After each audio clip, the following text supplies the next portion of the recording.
You have likely tried to change your life through, well, just sheer willpower at some point. I mean, we all have. Oh, absolutely. You set that really ambitious 5 a.m. alarm, or you curate this gallery of motivational quotes on your phone, or maybe you just try to white-knuckle your way out of a bad habit by telling yourself, I'll just try harder tomorrow. Right. Which almost never works out. Exactly. But what if you have been fighting the wrong battle this entire time? What if the secret to transforming your behavior isn't about changing your fundamental character, but simply changing the room you're sitting in? Yeah, and that represents a massive shift in how we usually approach personal development. I mean, culturally, we tend to treat personal change as this test of moral character or inner strength. Like it's a failing on your part. Precisely. When someone fails to break a bad habit, we just assume they lacked discipline. But the science tells a very, very different story. It basically tells us that behavior change is largely just a structural design problem. Which is such a relief to hear, honestly. Welcome to our deep dive into the science of behavior change. Our mission today is to construct a concrete, science-backed plan to change your environment, making your bad habits impossibly hard and your good habits effortlessly easy. It's a great mission. We're synthesizing a massive stack of sources for you today. We're looking at foundational texts that many of you probably already know, like James Clear's Atomic Habits and Charles Duhigg's The Power of Habit, alongside behavioral science frameworks like Tiny Habits by B.J. Fogg. Don't forget the newer data, too. Right. We're also pulling from a 2026 Habit Box Guide, a really dense organizational psychology study on workplace efficiency from Econstore, and several neurobiology papers outlining specific brain pathways. So, we'll describe the impact of neurobiology and choice architecture, explain how to properly remove restraining forces according to Kurt Lewin's analysis, and finally show you how to use habit stacking. When you lay all of these sources out together, the overlap is just striking. We get a very clear, actionable picture of how human behavior actually operates under the hood, completely independent of our best intentions. So before we start moving the furniture around and redesigning your physical and digital spaces, we need to understand why the brain actively craves this environmental assistance in the first place. Yeah, because it's not just a matter of laziness. Right, it is hardwired biology. It is entirely biology, specifically centered around a region deep within the brain called the basal ganglia. This is where the mechanics of our daily routines are, like, physically forged. Okay, the basal ganglia. Got it. Yeah, so when you are learning something brand new, say, navigating a new software at work or driving a completely different route home, your brain treats it as a goal-directed action. You're consciously processing information, evaluating obstacles, thinking about the outcome. That makes sense. And this high-focused process is controlled by a specific neural circuit called the action-outcome system, which operates primarily in the dorsomedial striatum. Okay, let's unpack this for a second. That action-outcome system, operating in the dorsomedial striatum, sounds like it takes a lot of processing power. Oh, it does. It's basically the mental equivalent of running a really heavy application on your laptop that just drains the battery. That is a highly accurate comparison. It requires significant glucose and cognitive energy. But the brain, above all else, is an energy conservation regime. Doesn't want to do all that heavy lifting. Exactly. It views that high energy expenditure as a vulnerability. So as you repeat a behavior, the brain initiates a literal physical transfer of control. The behavior moves its geographical location in the brain. Wait, it physically moves. Yes. It shifts from the dorsomedial striatum over to the dorsolateral striatum. And in doing so, it transforms from a conscious, goal-directed action into a stimulus response habit. You no longer think about the goal. The physical environment simply triggers the response automatically. Wow, so it completely bypasses your conscious decision-making. That physical shift in the brain architecture is wild to think about. It actually reminds me of the concept of synaptic pruning that was discussed in the Habit Box Guide. Oh, the forest trails analogy. Yeah. The brain basically treats neural pathways like trails in a dense forest. Right. The trails you walk every single day, like brewing your morning coffee or checking your email the second you wake up, those become wide, paved, frictionless highways. And the trails you ignore. The brain actively prunes them away to save energy. So relying on willpower to start a new habit is essentially like using a machete to hack a brand new trail through an overgrown jungle every single day. Which is incredibly exhausting. Right. Eventually, your arms give out and you just retreat to the paved highway, even if that highway leads somewhere you don't actually want to go. Choice architecture, which we're about to explore, is about paving a new road so you can put the machete down. And the underlying mechanism that paves that road is what Charles Duhigg popularized as the three-part habit loop: cue, routine, reward. Cue, routine, reward. Oh. Because your brain has shifted that behavior to the stimulus response system, it is constantly scanning your environment for a specific cue, anticipating a routine that will deliver a reward, which is usually a spike in dopamine. So over time, the environmental cue and that neurochemical reward become deeply intertwined. Exactly, to the point where the mere sight of the cue triggers the craving. So if the basal ganglia is constantly outsourcing our decisions to the physical space around us, it implies that whoever designs that physical space essentially controls the habit. That is the scary part, yes. And that leads perfectly to the concept of choice architecture, which was coined by Richard Thaler and Cass Sunstein in their book Nudge. The core premise here is a bit unsettling, honestly. There is no such thing as a neutral environment. Not at all. Every single physical and digital space you inhabit right now is actively nudging you towards certain behavior. What's fascinating here is how often we assume we're making completely independent, autonomous choices. But the choice architect, whether that's the person who organized your local grocery store, or the engineer who built your smartphone's operating system, or you yourself, they have meticulously organized the context in which you make those decisions. Give me an example of that. Well, when a corporate cafeteria places salads at eye level and moves the sodas to a lower, less visible shelf, they sell way more salads. Right. The employees didn't suddenly develop superior self-discipline overnight. The architecture of the choice simply changed. But the problem is that most of the time, we aren't the ones designing our own architecture. We're just living in the default settings designed by some tech company or real estate developer. Exactly. So how do we actually take control of this mechanism to defeat the bad habits that are already paved into our basal ganglia? To dismantle those paved roads, we have to look at a concept developed way back in 1947 by a psychologist named Kurt Lewin. He created a framework known as force field analysis. Force field analysis. Right. Lewin proposed that human behavior constantly sits in a state of equilibrium between two opposing forces. You have driving forces, which is the motivation, desire, or willpower pushing you forward. Okay. And on the other side, you have restraining forces, which is the physical or psychological friction holding you back. So if I want to eat a healthier diet, my driving force is my desire to feel better and have more energy. But the restraining force is the fact that cooking the vegetables requires 30 minutes of prep time, while a bag of chips is sitting perfectly accessible on my kitchen counter. That is precisely the dynamic Lewin was describing. When most people try to fix a bad habit, they almost exclusively focus on the driving force. They try to rev the engine harder. Right. They write manifestos, they set aggressive alarms, they try to conjure up more guilt or motivation. But pouring more fuel into the engine doesn't really help if the parking brake is still engaged. Ooh, that's a great way to put it. And that is Lewin's central revelation.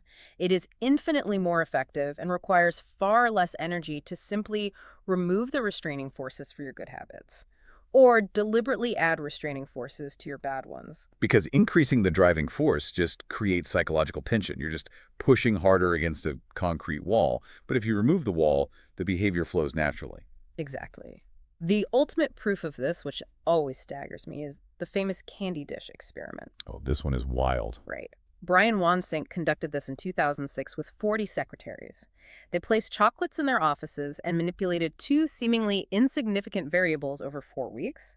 First, they tested visibility. And what did they find? When the candy was placed in a clear dish versus an opaque dish, the secretaries ate 2.2 more candies per day. Just the visual cue engaged that stimulus response loop. But the truly remarkable finding emerged when they manipulated distance, right? Yes. When they moved that clear candy dish just 2 meters away, essentially just the distance to a nearby filing cabinet, consumption dropped by 1.8 candies per day. Wait, let me challenge that for a second. 2 meters is literally 2 steps. I know, it sounds ridiculous. Standing up and walking 2 steps requires almost zero physical effort.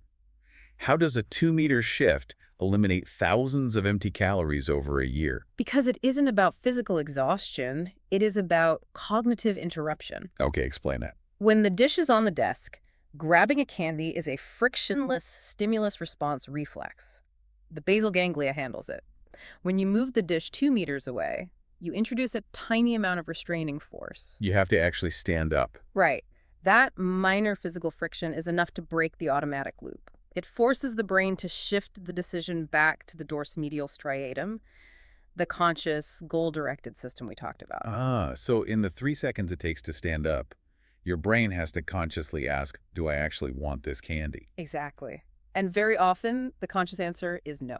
That makes perfect sense. The friction wakes you up from the autopilot. And if we apply that to our modern digital environment, it completely changes how you look at a smartphone. Oh, completely. The phone is a masterclass in choice architecture, designed by engineers to hijack the basal ganglia. That red notification badge is a highly engineered visual cue meant to trigger your dopamine loop. Right. So if we connect this to the bigger picture, you can use Lemon's concept of restraining forces to reclaim your digital focus. You deliberately engineer friction. But, leaving the phone in another room or locking it away in a drawer sounds great in theory. In reality, what if my boss expects me to reply to a Slack message within 10 minutes, or I need it for two-factor authentication? It isn't always practical to just banish the device. That is a very realistic constraint, which is why digital choice architecture has to be nuanced. If you cannot remove the device entirely, you alter its internal environment. Like changing the screen to grayscale. Yes, which removes the dopamine-triggering vibrancy of those red notification badges. Or you delete the social media apps from your home screen and force yourself to log in through a clunky web browser every single time. So you aren't making it impossible to check your messages. You're just adding the digital equivalent of the 2-meter candy dish rule. Exactly. You are adding enough friction to wake up your conscious brain. You make the bad habit just annoying enough that you have to consciously choose to do it. Okay, so we've established how to put the brakes on bad habits by adding friction. But how do we build the new highways for the good ones? That's the next step. We all know the famous James Clear quote that you don't rise to the level of your goals, you fall to the level of your systems. But how do we actually construct a system that doesn't rely on fluctuating motivation? This is where we integrate Clear's work with B.J. Fogg's research on tiny habits from Stanford. Fogg's research points out that motivation is incredibly unreliable. It comes and goes. Right. It operates like a wave crashing high when you buy a new gym membership and receding completely when it's raining on a Tuesday morning. To wire a new habit, it must be so small that it requires zero motivation to execute. And the mechanism for wiring these tiny habits is called habit stacking. The formula is deceptively simple. It's just, after I do my current habit, I will do my new habit. The simplicity hides a really profound neurological strategy. When you habit stack, you aren't trying to build a brand new neural pathway from scratch in the middle of a dense jungle. Right. You are taking a new tiny behavior and merging it onto an existing highway that your basal ganglia has already paved. Here's where it gets really interesting. It's almost like a remora fish attaching itself to a shark. I love that analogy. The new tiny habit doesn't have to swim on its own, fighting the current of your busy schedule. It just hitches a free ride on a powerful, massive routine that is already cruising automatically through your day. That captures the mechanics perfectly. Your brain already runs the routine of brewing coffee every morning without fail. The cue is waking up, the routine is brewing, the reward is the caffeine. Right. So your habit stack becomes, after I start the coffee maker, I will write 3 lines in my journal. But the scale of that new habit is critical, right? Yeah. The Habit Box Guide heavily emphasized the 2-minute rule. You aren't saying, after I start the coffee maker, I'll write a whole chapter of my novel. Exactly, because writing a chapter introduces massive restraining forces. It requires too much of that conscious action-outcome processing power. It's too heavy. Right. The new habit must take less than 2 minutes. After I start the coffee maker, I will do 5 push-ups. After I brush my teeth, I will floss 1 tooth. The friction must be virtually zero. Okay, but we've all heard the myth that it takes 21 days to form a habit. Yeah. If I'm attaching this remora fish to the shark, how long does it actually take for the two to become inseparable? So the 21-day rule is largely a misinterpretation of old plastic surgery recovery data. Oh, really? Yeah. The most robust data we have on habit formation actually comes from a study by Philippa Lally at University College London. Her team found that it takes a median of 66 days for a new behavior to reach peak automaticity. So 66 days of doing 5 push-ups while the coffee brews. Yes, and the timeline varied wildly depending on the person and the complexity of the habit, ranging anywhere from 18 to 254 days. Wow, 254 days is a long time. It is, but the most encouraging finding from the UCL study was actually about failure. Missing a single day did not significantly derail the habit formation process as long as the underlying cue remained consistent. Meaning, The anchor habit has to be incredibly specific. Saying, I'll stretch after breakfast is way too vague. Breakfast happens at different times in different ways. Right. But saying, after I place my breakfast plate in the dishwasher, I will stretch my hamstrings, that gives the brain a highly specific, undeniable physical trigger. Specificity is the language of the basal ganglia. But there is one final, crucial element to Fogg's model. We discussed the cue and the routine, but you must actively engineer the reward. Okay, engineer the reward. Fogg emphasizes that you must genuinely feel successful immediately after completing the tiny habit to wire the dopamine loop. Wait, how do I genuinely feel successful after flossing a single tooth or doing just 5 push-ups? I just feel a bit silly. It can feel contrived at first, I know, but your neurochemistry responds to self-validation. Whether you internally say, nice job, or physically check a box on a habit tracker, or just take a deep breath and acknowledge you kept a promise to yourself. Was giving yourself some credit. Exactly. That tiny burst of positive emotion is the chemical glue. It tells your brain, hey, this behavior felt good. Let's remember this pathway for tomorrow. Okay, so we have a really robust system for our personal lives where we largely control the environment. But this raises an important question. What about the workplace? That's a huge challenge. Yeah, many of you listening spend 8 to 10 hours a day in complex, high-stress environments full of shifting priorities where you do not control the choice architecture. You can't just move the company's candy dish or dictate your meeting schedule. And this specific challenge is explored in a really fascinating diary study published in Econstore, focusing on organizational psychology and employee efficiency. Because how do you maintain systemic behavior in an environment that is basically designed to interrupt you? Right. And the study focused on a technique called implementation intentions, which sounds like a corporate cousin to habit stacking. They share the exact same DNA. Implementation intentions utilize if-then planning to specify exactly when, where, and how you will execute a behavior in a chaotic environment. Give us an example. For instance, if I finish my weekly status meeting, then I will spend 5 minutes organizing my task list. Or if it is 3:00 p.m., then I will close my email client for 1 hour to focus on deep work. But just writing an if-then statement on a sticky note doesn't guarantee you'll do it, especially when the stress hits. The Econstore study introduced a secondary psychological layer that makes this actually effective, called mental contrasting. Yes, I genuinely get so excited about this part because the psychology behind mental contrasting is brilliantly pragmatic. It forces you to abandon blind optimism. Which we all tend to have. Right. It isn't enough to just vividly imagine the positive outcome of your if-then plan. You have to actively visualize the success and then deliberately contrast it with the most frustrating, likely obstacles you'll face in your real workday. So I imagine how accomplished I will feel having an hour of uninterrupted deep work at 3 p.m. But immediately after, I force myself to picture my phone buzzing with non-urgent text, or my colleague stopping by my desk to chat, or that sudden urge to check a news website. Exactly. Doesn't dwelling on the obstacles just induce anxiety? You'd think so, but it actually reduces anxiety by pre-computing your willpower. Oh, pre-computing. I like that. By physically mapping your desired future against the specific obstacles of your present reality, you are creating a cognitive contingency plan. When you combine mental contrasting with implementation intentions, you formulate a highly resilient guide for your brain. Like if a colleague stops by my desk during my 3:00 p.m. deep work block, then I will politely say I'm on a deadline and ask to catch up at 4:00 p.m. Right. You make the decision in a state of calm, so you don't have to rely on willpower in a state of stress. That is brilliant. And the Econstore study found that automating these responses conserves what they term cognitive attentional resources. In other words, your working memory, the RAM in your brain. The RAM. Yes. Your working memory has a strict capacity limit. Every single time you have to fight the urge to check your phone or decide how to handle an interruption, you are burning RAM. And we only have so much. Exactly. By utilizing if-then plans to automate your responses to workplace friction, you free up massive amounts of cognitive slack.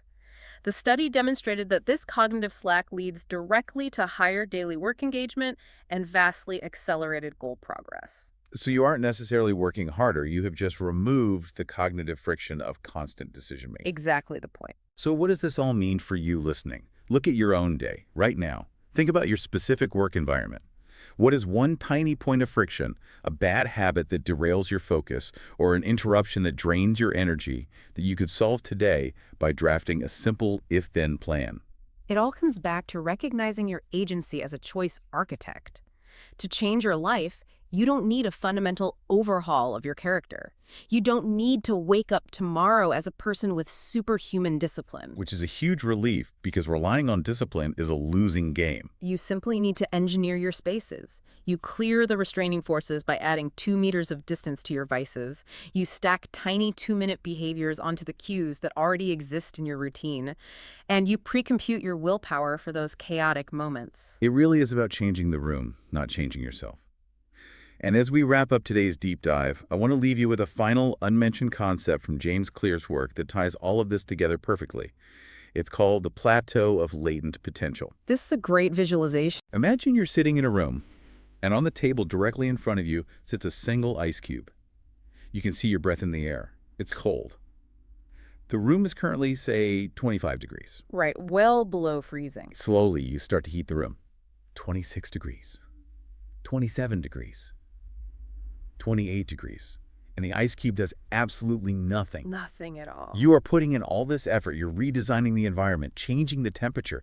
29, 30, 31 degrees. Still, nothing happens. And it is incredibly easy in that moment to become disillusioned, to think your environmental changes aren't working because you don't see instant, visible results. You moved your phone charger to the kitchen.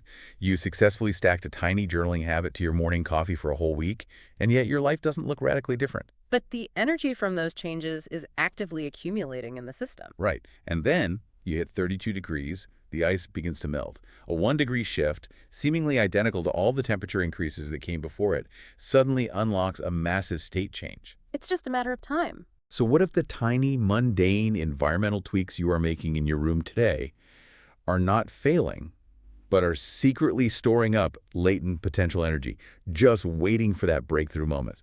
Look around the physical room you are in right now. What is your first 1-degree shift going to be? That is the ultimate question to begin with. Because eventually, that ice is going to melt. You just have to keep paving the road